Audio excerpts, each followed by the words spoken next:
Mr. Speaker, may we be on the... Representative Mock. Thank you, Mr. Speaker. May we be on the 8th order?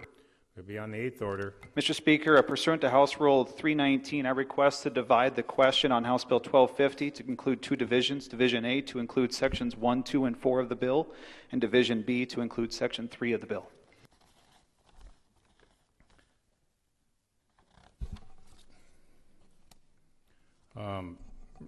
Representative Mock, your motion is in order. I just want to make sure that we do this correctly.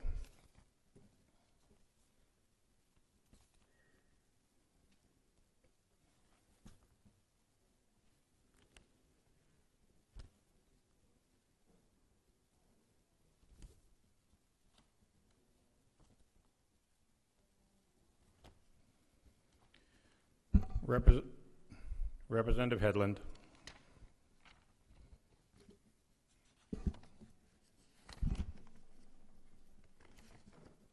Mr. Speaker, I would hope that we would continue with the bill as it is and avoid splitting these. But Mr. Speaker, I think I need clarification on how we proceed. Representative Hedlund,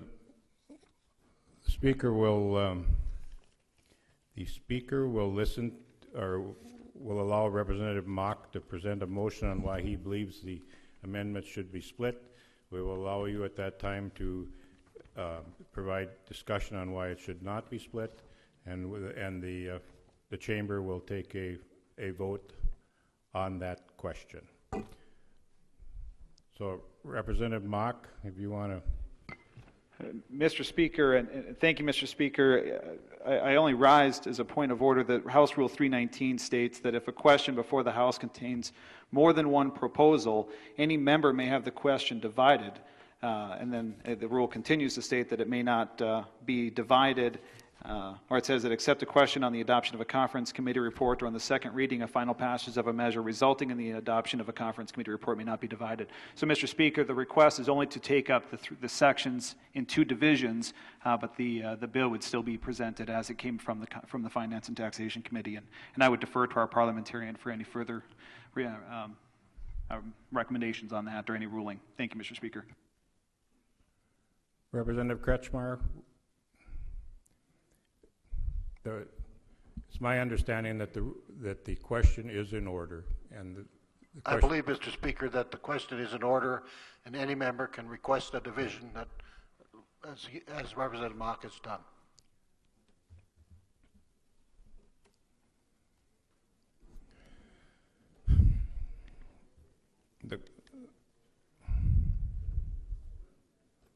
Please bear with the Speaker just for one moment here. Okay.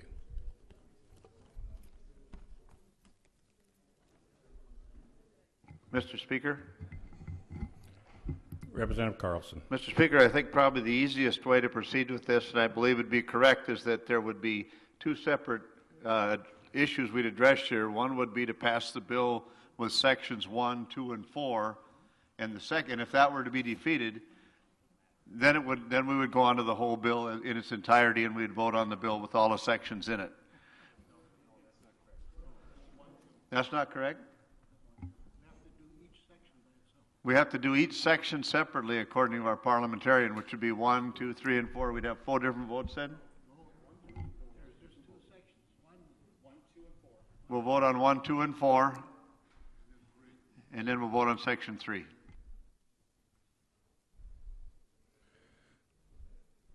So the question before the House is on sections 1, 2, and 4 of the bill. Representative Hedlund or Representative Drovdahl? Thank you, Mr. Speaker. Isn't the motion on the floor to divide the bill, not to start debate on the bill? Don't we have to vote on the motion to divide first?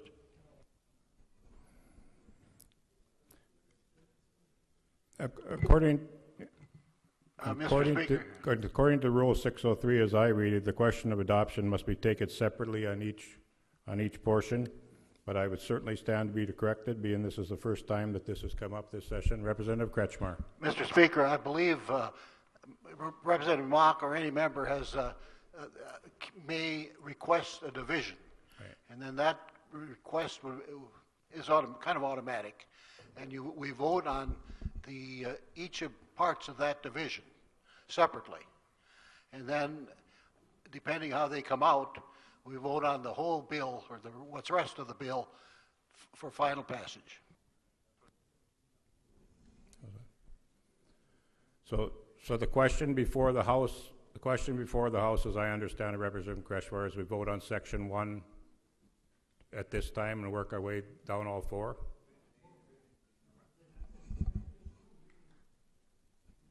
Representative Carlson. I believe, Mr. Speaker, there'll be two votes. One of them will deal with sections 1, 2, and 4, and the second Okay. vote will deal with section 3. Okay, I stand corrected. So the question before the House is sections 1, 2, and 4 of House Bill 1250. Representative Hedlund. Thank you, Mr. Speaker. Just so for clarification for myself, am I to explain the whole bill or just the sections 1, 2, and 4? Representative Hedlund, I believe at this time you should explain sections 1, 2, and 4. Okay, thank you, Mr. Speaker and members of the Assembly. Section 1 of the bill applies to financial institutions and sets a new tax rate of 6% or a reduction of 0.5% from the current tax rate of 6.5%. Section 2 of the bill is the distribution formula that applies to the financial institutions tax and changes the allocation percentages, allowing for the counties to be held harmless from reductions. It lowers the state share in an amount equal to 0.5%. Section 4 of the bill provides relief to individuals, married filing jointly, and married filing separately. This section provides reform through bracket compression and allows for the following changes to occur. For the first $50,000 of taxable income, a rate of 0.9% will be applied. For income exceeding $50,000 but not over $125,000, a rate of 1.9% will be applied. And for all income exceeding $125,000, a rate of 2.9% will be applied. That is sections 1, 2, and 4 of the bill, Mr. Speaker. Is there any discussion on sections 1, 2, and 4?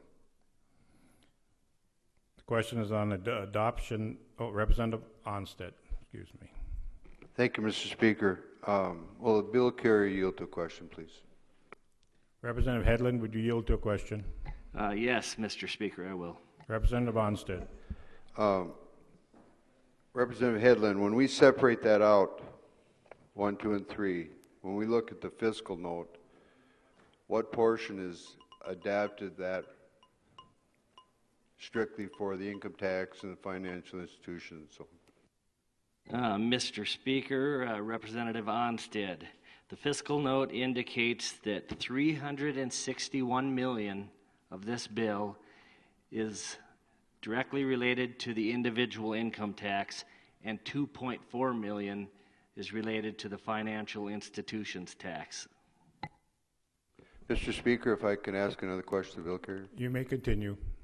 Thank you, Mr. Speaker. What percentage of those income tax people live out of state?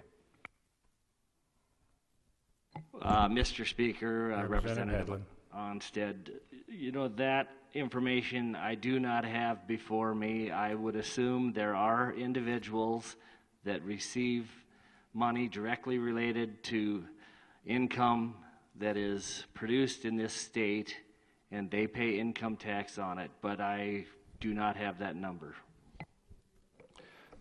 Thank you, Representative Head. And Mr. Speaker, may I continue? You may continue. Ladies and gentlemen of the Assembly, there's a good portion of the people that will benefit within the state, but another portion benefits without the state. My concern with putting this on income tax reform, I'd rather put it on property tax reform for North Dakota residents. And so they go directly to North Dakota residents, which they have been asking for. So if we can look at this particular division and look at it carefully and where we would be better apt to put the dollars, both for the citizens of North Dakota, I think we'd be in a better shape to defeat this portion of that, reconsider some of the property tax reform bills that are going forward, and look at that so we can look for reform that would benefit all the North Dakota residents and not be as concerned for out of state. Thank you, Mr. Speaker, and ladies and gentlemen of the Assembly. Is there further discussion? Representative Carlson. Thank you, Mr. Speaker. I've been looking forward to the day we could talk about giving money back to the taxpayers. It's amazing how we have this very, very large surplus and we have a little bit of trouble giving it back. I've heard speech after speech talking about you should do this because we have the money. Well, there's only a certain level that government needs to grow, and we should probably be returning some of this surplus to the taxpayers that paid it. The financial institution tax, $2.4 million reduction. Might not be a big deal to you, but it's a big deal to the financial institutions, and you pay those fees whether you know it or not. The personal income tax, $361 million. We have in the last, this will be the third biennium in a row where we've reduced personal income tax. And I don't know about you, but I appreciate seeing more of that money, my money, staying in my pocket instead of going to Bismarck. Because we have the ability, every dollar that goes back is a multiplier. And that money brings, they buy things. They build bigger houses, which I like. They buy a new car, which Representative Vigasaw likes. They print more paper that Representative Kaiser likes because they have the money in their pocket and it's their money. I think this is an aggressive package, but it's a good package. And I hope that when we're all done, we put it all back together and send it forward, because tomorrow or the next day, we're going to vote on $742 million of property tax relief.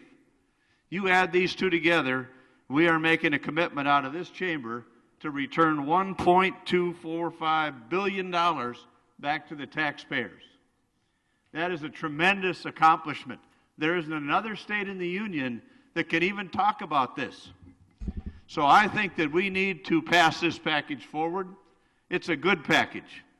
And when we get all done, we should put the other section back in and vote on the whole bill and say, you know what? We did what a lot of people told us to do when we came to Bismarck. Don't spend it all and give some of it back. Further discussion? Representative Onstead. Thank you, Mr. Speaker. I appreciate us ability to give dollars back to the citizens of North Dakota. But I wonder how many times I've never been asked that my income tax is too high and we should lower them. But they always ask about property tax and where that's coming from. And so, to further debate the issue, I just soon consider the reform portion of that of property tax and not at this basis. My concern is a little bit of the future of that. We have a huge surplus, but we got a lot of needs across the state as well. If our dependency becomes on one identity, then when that situation changes, which we probably could and it probably will, in both our industries, both in oil and ag, we get a little dependent on that, and then are we going to be back to the issue to raise this income tax because we're forced to at that situation? So, Mr. Speaker, ladies and gentlemen of the Assembly, I think we need to focus on the property tax end of it and not here. Representative Glassheim. Thank you, Mr. Speaker. Members of the Assembly, I certainly appreciate the majority leader's desire to give money back to the people. You may remember, although it was quite some time ago, I tried to get a bill through here which gave $400 back to every person, every adult in the state, with a price tag about $220 million, which could have gone up to whatever, 300 or so, merely by changing it from 400 to 600.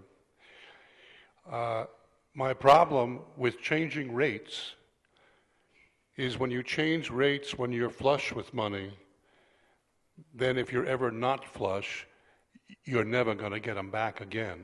And so you put future legislatures at risk. I think the right way to give money back to people is from surpluses directly, but not by changing the rates. We know that hardly anyone has ever complained about the income tax rates.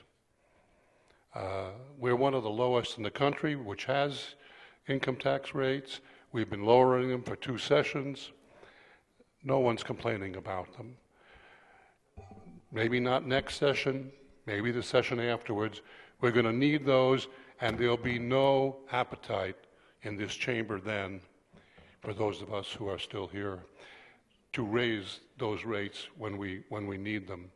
So I think lowering the rates is like a total commitment going forward, and it's a mistaken way to give money back to the people. Thank you.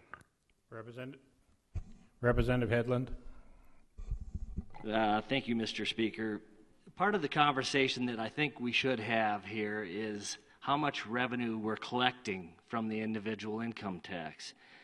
Mr. Speaker, members of the Assembly, we have brought in 163% of what we projected to bring in individual income tax in this biennium.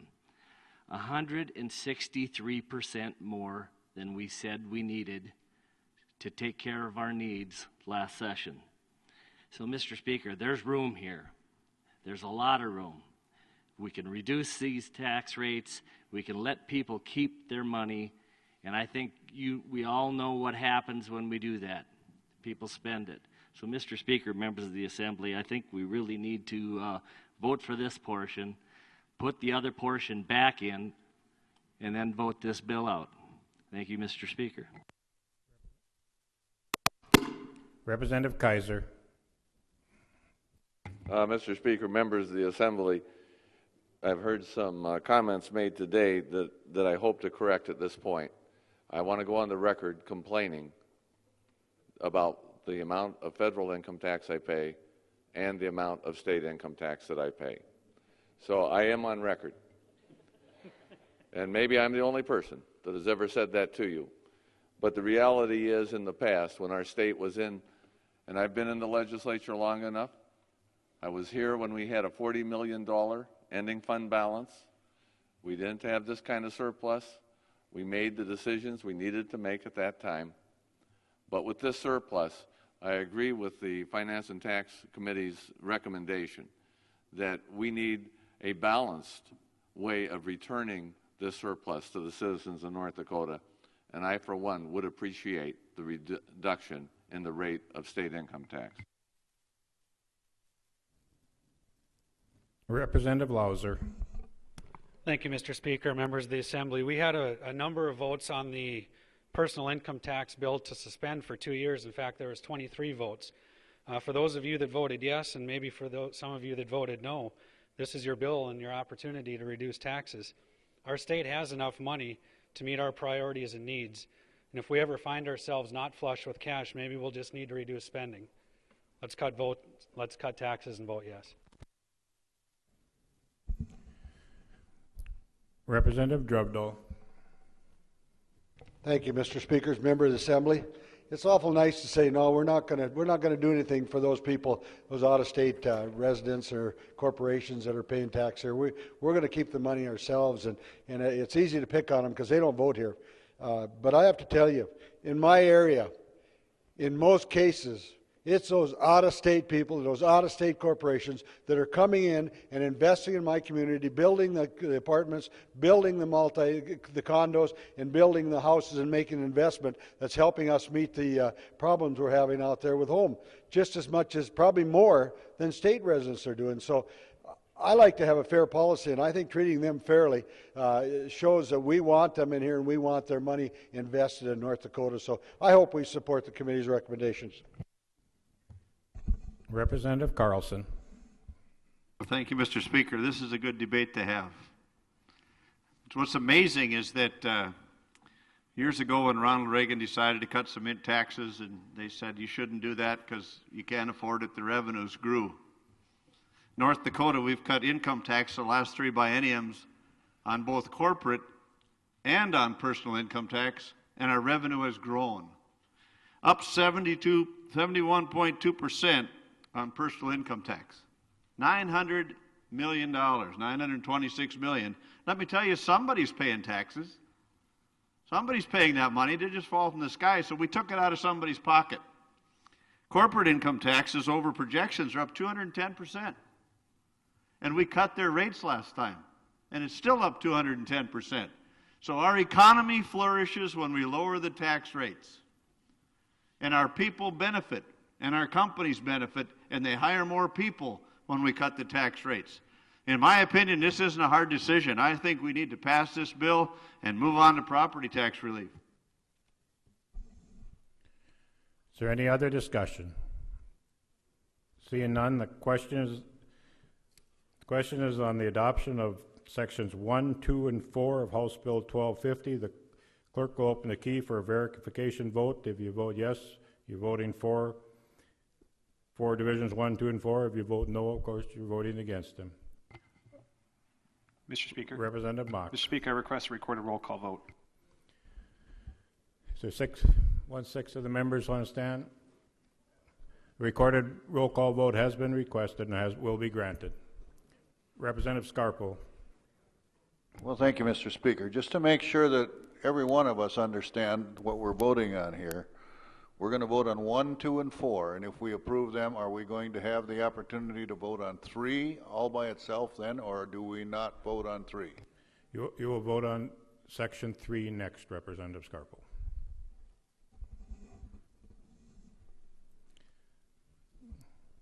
So we have sections 1, 2, and 4 before us. Clerk will open the key and you may record your vote.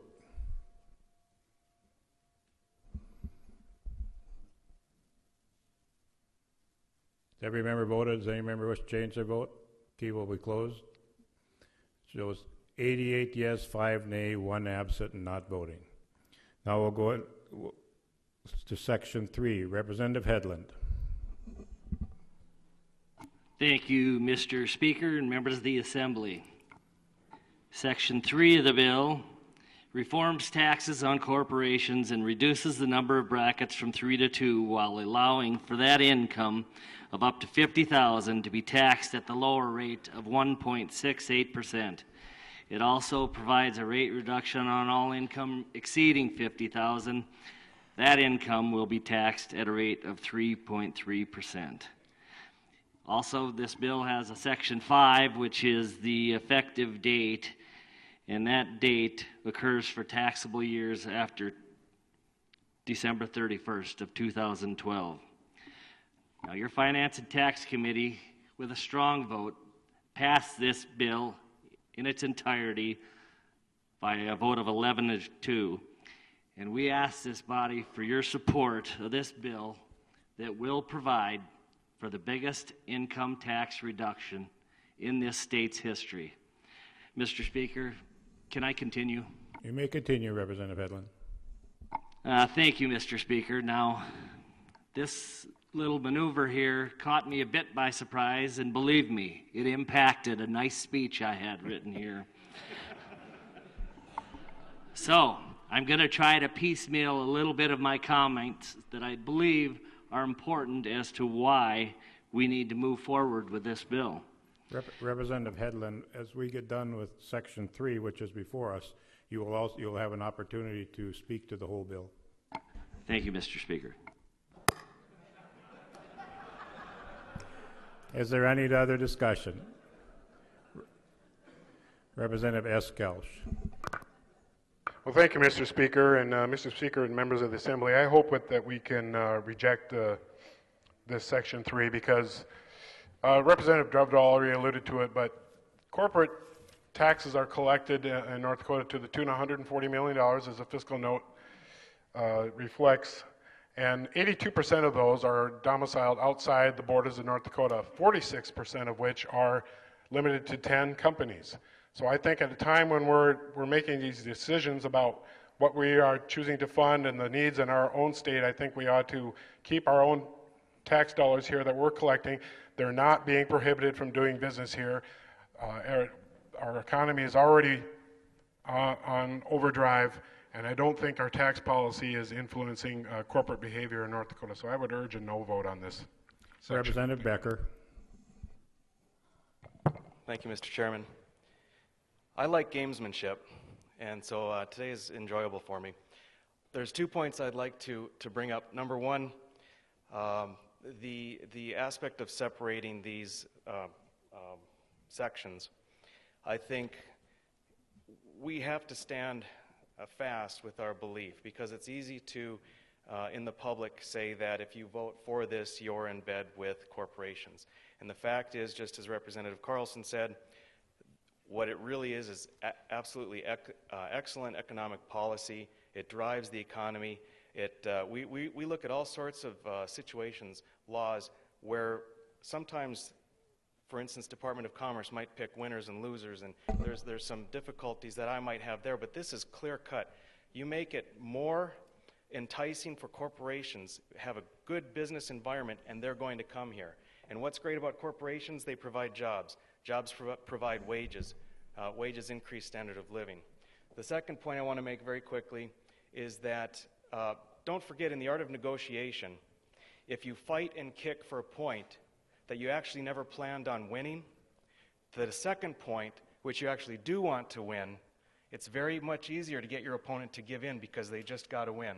So stand steadfast. This should be voted green. Representative Ruby. Thank you, Mr. Speaker.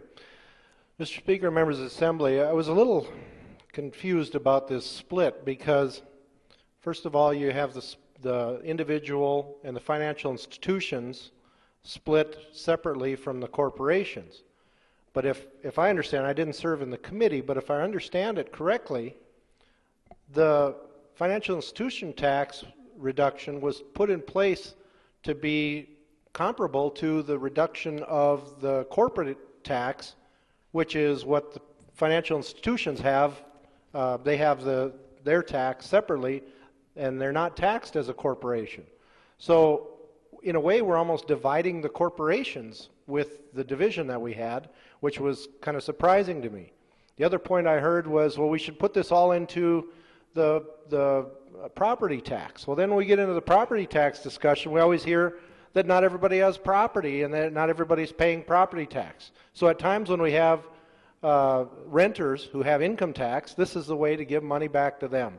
So I like a broad-based approach, and I think we need to pass this section as well as the rest of the bill. Thank you, Mr. Speaker. Representative Hedlund. Thank you, Mr. Speaker.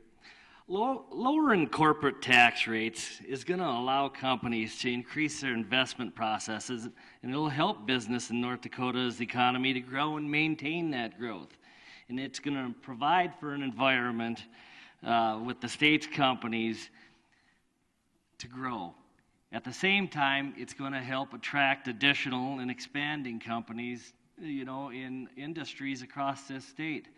Now, the argument that corporate tax cuts benefit out-of-state companies, it's not a good reason to oppose this bill, as many of the corporations doing business here provide good jobs and benefits to the North Dakota citizens.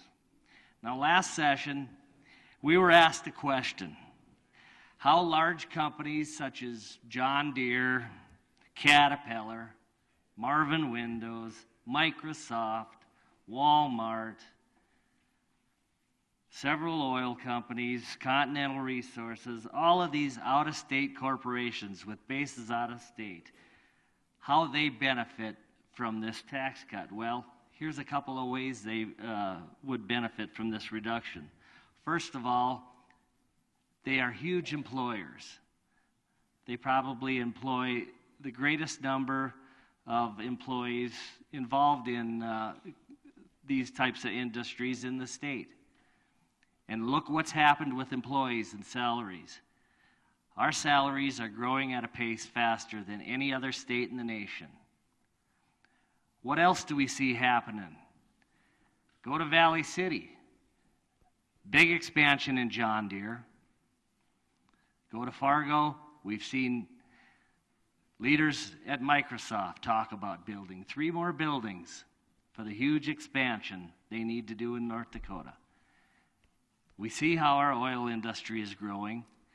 We see how manufacturing is growing in both industrial and agricultural ways. And this bill helps foster that growth. So, Mr. Speaker, corporate income tax, corporations, businesses, huge employers deserve the same type of tax relief that we are affording everybody else in this state. So please vote yes on this division. Representative Mock. Thank you, Mr. Speaker, and members of the Assembly. I pretty much had to get up and speak if I were going to be dividing the question. Otherwise, I'm just going to be the guy who added 15 minutes to a pretty good debate. You know, this is not easy to divide the question, especially when we're looking at tax cuts for so many people, and to say that we want to separate out the 2 questions. And I believe one of the previous speakers, my colleague from District 38, had mentioned that financial institutions were heard separately in Division A. And we did that intentionally. We wanted to make sure that financial institutions were kept up with that. I want to point out something. When we passed tax cuts last session, we passed tax cuts of $25 million for corporations. We had a $120 million tax cut for individuals. Now, we've heard a lot on the floor about how North Dakota has had a tremendous growth in economic development, and our revenues are beyond our expectations. That also means that that tax cut was greater than we had projected. That $25 million tax cut that we gave to corporations last session was actually about $59 million. And that's according to Legislative Council based on revenue projections for the rest of this biennium. It's a pretty good tax cut. We look at what we're giving out for individual income taxes. We did a lot of good for North Dakotans. We gave $120 million as we passed it, but it actually worked out to be pretty close to $190 million. So when we look at our proposal to reduce the number of tax brackets the corporations have from 3 to 2, and to lower that top bracket from 5.15% to 3.3%, imagine how much more we're going to be giving by permanently lowering that rate. And I'm all for providing the tax relief that we need to give to the people of this state, but I want to do it in a way that's going to be benefiting North Dakota families first and foremost. We have plenty of opportunities to cut taxes that can make a difference for corporations. When we lower property taxes, about 32.5% of that property tax cut is going to get back into the pockets of corporations because of the property taxes they pay. What are we doing for the individuals? Well, from what I'm hearing in Grand Forks, and I'm sure you're hearing this across the state, not enough. We still have roads and bridges that are starting to crumble. We have schools that are beyond capacity. Are we going to be setting ourselves up for future challenges that we should not be doing today by lowering rates as we are proposing today? And I also want to mention one other part, and this was the main reason why we really wanted to divide this question. In 2010, with those corporate taxes were paid, 82% of corporate taxes paid to North Dakota were paid by out-of-state corporations. 82% of this tax cut will not stay in North Dakota. 82%. Imagine what we can do with 82% of $140 million to help schools in western North Dakota, bridges in western North Dakota. That's a lot of good that we can do without having to tie our hands in future sessions. Mr. Speaker and members of the Assembly, I really hope that we can have a meaningful impact to the families of our state as this session moves forward. But I think that we can do that and provide the most good for the people that sent us here and the people we're here to represent by passing tax cuts beyond Section 3 of this bill. I guarantee you, corporations are doing pretty darn well right now in our state. I want to point out as one thing that Bill Carey, and I'm glad that he mentioned this. We have, I'm not sure how much more of a friendly business climate we could have. We have the lowest unemployment rate. We have starting wage salaries exceeding $14 an hour at fast food restaurants. If we make this climate any more friendly, I'm afraid we may not be able to keep people in jobs. What are you going to do with the Chevy dealer up in Minot when they can't keep 30-year tenured employees in their job because they can make 10 times more or 3 times more working, driving trucks elsewhere? So, Mr. Speaker, I certainly hope that we can reject this division, pass individual income taxes as we've just did, move this bill forward, and let's focus that $140 million that's in this section, let's focus that on to real monetary impacts that will go back to the people that we serve. So thank you, Mr. Speaker. Representative Casper. Mr. Speaker, members of the Assembly, where does capital go when you're deciding what you're going to do as a business owner, and particularly the larger companies we've been talking about? Because capital can go anywhere in the world. But capital, companies such as Microsoft, about 2,000 jobs in Cass County, Marvin Windows, approaching 2,000 jobs in Cass County, Caterpillar, geared up to have 1,000 jobs in Cass County, Case New Holland, over 1,000 jobs in Cass County, U.S. Bank, over 1,000 jobs in Cass County, and John Deere, 650 jobs in Cass County. How do those jobs get created? Capital, meaning those companies, decided to locate in North Dakota with their branch offices and expand. Why? Number one, we have a great workforce. Number two, they're trained. Number three, they're loyal. Number four, they're productive. Number five, they very seldom miss work. And number six, these companies can make a fair profit in North Dakota. They're looking for places in the United States to come. We need to be welcoming. What happens when our taxes go down? Profits go up.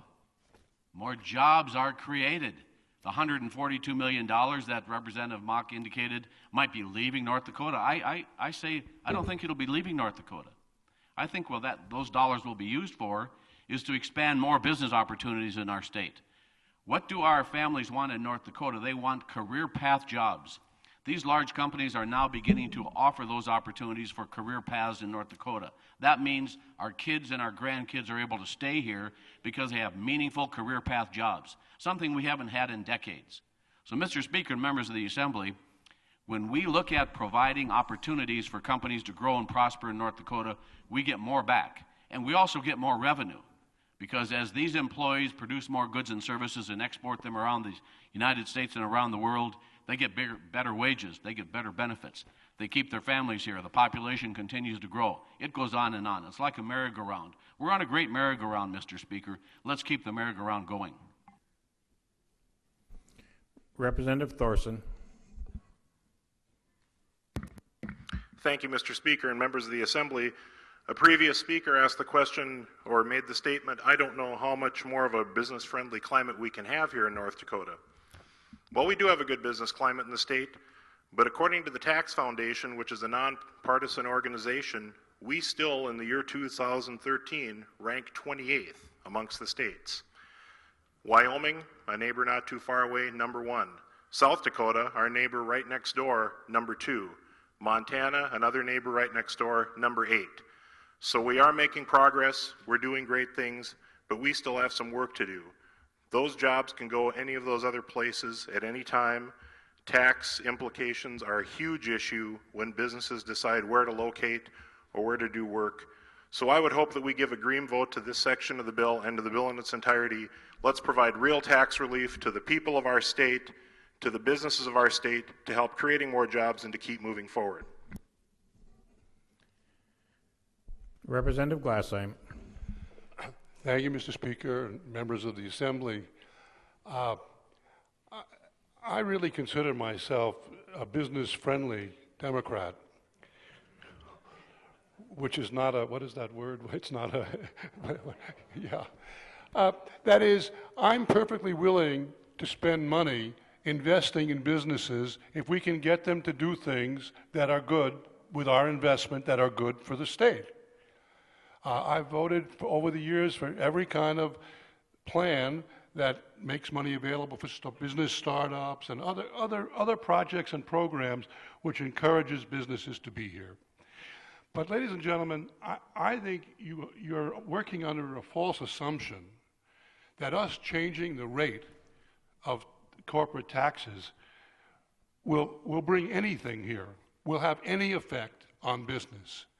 I don't believe that businesses make their decisions about where to locate and what jobs to do and how to expand based upon the tax rates, unless they're completely out of whack, and we're not completely out of whack. They look at the resources available. They look at the workforce, right? They look at the demand for their product. That's where they make their money. They don't make their money over the difference between 1% and 2% of their profits. They make their money on sales. And if they find a place where they have a labor force and the resources and the demand, that's where they go. All of the companies that my good friend from Fargo went down the list of, they're here. Now, if this were a terrible tax climate, they wouldn't be here. They came years ago, before two sessions worth of reductions. Taxes are an extra benefit that's nice to have for your bottom line, but it's not why you go somewhere. It's not why you produce somewhere. Walmart is here under the tax program of 4 years ago and 6 years ago, and they're not leaving because they have sales of their goods and products. And so our changing the corporate tax rate, it seems to me an inefficient way of trying to expand business in North Dakota. Because now, I've never been a corporate president, and probably not a good chance of it happening. But I'm pretty sure that they do not make their decisions in the boardrooms based upon 1 or 2 or 3% difference in the tax rates. So do what you do, but I think you're really functioning under a false assumption and fooling yourself if you think changing these tax rates are going to bring companies here or keep them from leaving. Thank you. Representative Carlson. Well, thank you, Mr. Speaker. It's interesting. I couldn't disagree more than with Representative Glassheim, because it does make a difference. And for every dollar that company doesn't have to pay in taxes, it builds a bigger building, it hires more people, it expands, and it creates more jobs for North Dakotans. They're already here. A lot of those businesses are here.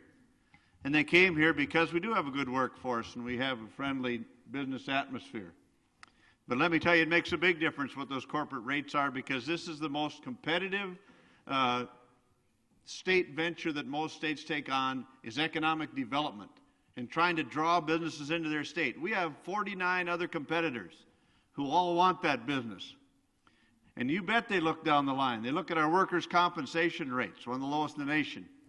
They look at our unemployment compensation rates, very good costs for the businesses and good benefits. Now, we can argue over those, but it's a cost factor they put into their business model. Taxes they pay do not ever get turned back into another job. They get turned into something else, and they look, and they do find where it's most competitive to do business.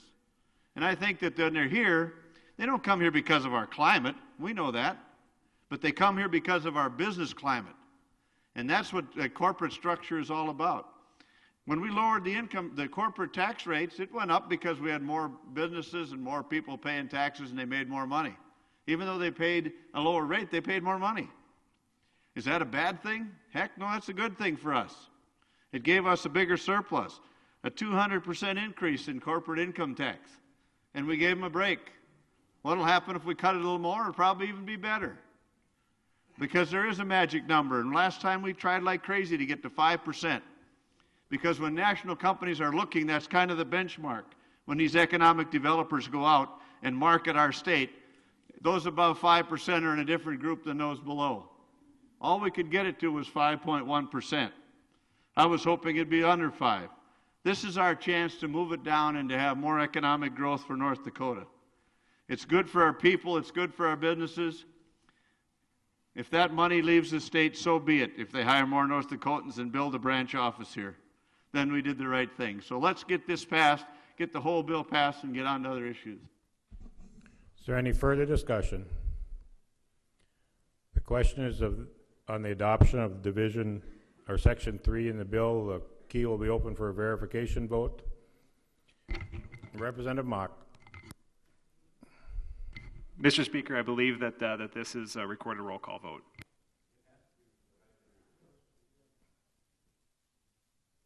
It has to be requested. You're requesting a recorded roll call vote? 1/6 of the members stand. A recorded roll call vote will be granted. The clerk will open the key on this division, which includes section 3. If you vote yes, you're voting for it. Voting no, you're rejecting it. Final vote 70 yea, 23 nay, 1 absent not voting. Division B has been approved. The House will now have House Bill 1250 in its entirety with both divisions before us. Representative Hedlund, on the 11th order, excuse me. Representative Hedlund. Thank you, Mr. Speaker. Well, I think everybody understands what the bill does, so I don't think we need to address that. But I do have just a couple of more comments that I want to make about this bill in its entirety. You know, we talked about the reductions in revenue in individual income tax and corporate income tax. But, Mr. Speaker, we can pass this 35% reduction in these two areas, and still this state is projected to receive 30% more revenue than we did last biennium. Now, Mr. Speaker, ask any neighboring legislator from any neighboring state. Would that work for you? Are we really going to tell the citizens in North Dakota that 30% increase in revenues from these taxes is not enough?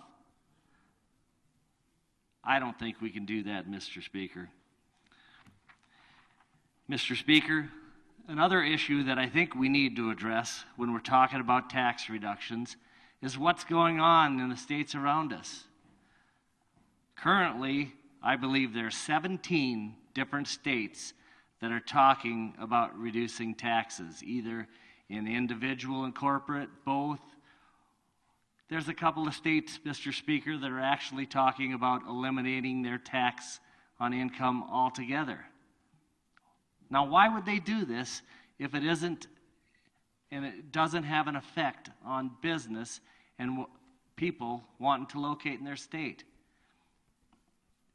Earlier, it was commented that 82% of the revenue that we're going to miss out on corporate tax revenue is going to leave the state.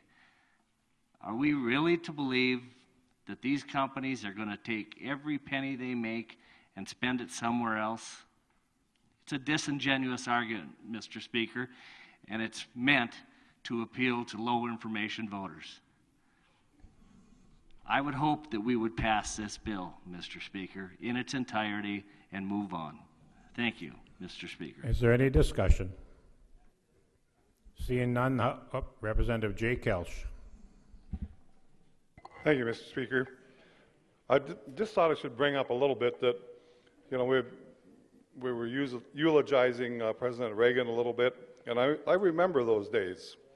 There was a 25% tax increase. The federal government was taking in about $1 trillion. It went down to $750 billion, exactly what the tax break was. And after our country got into more dire straits, all those tax increases, there was a bunch of tax increases put back up. That's fine. That's ancient history. But there was a lot of talk today about $12, $14, $16 jobs in fast food restaurants, and that's fine too. And how the West is competing with a lot of other businesses in the East, taking people away. Counties are losing truck drivers and blade drivers to go out there to work.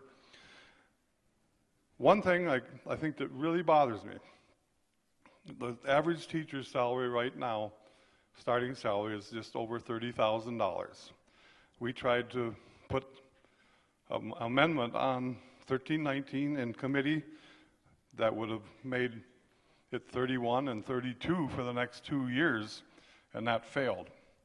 And I'm just wondering, why is there not consideration for those folks that are out there paying off college debts and all those things? I mean, if you want a degree of fairness, we need to talk about that as well. I just thought I'd bring that up, Mr. Speaker. Thank you.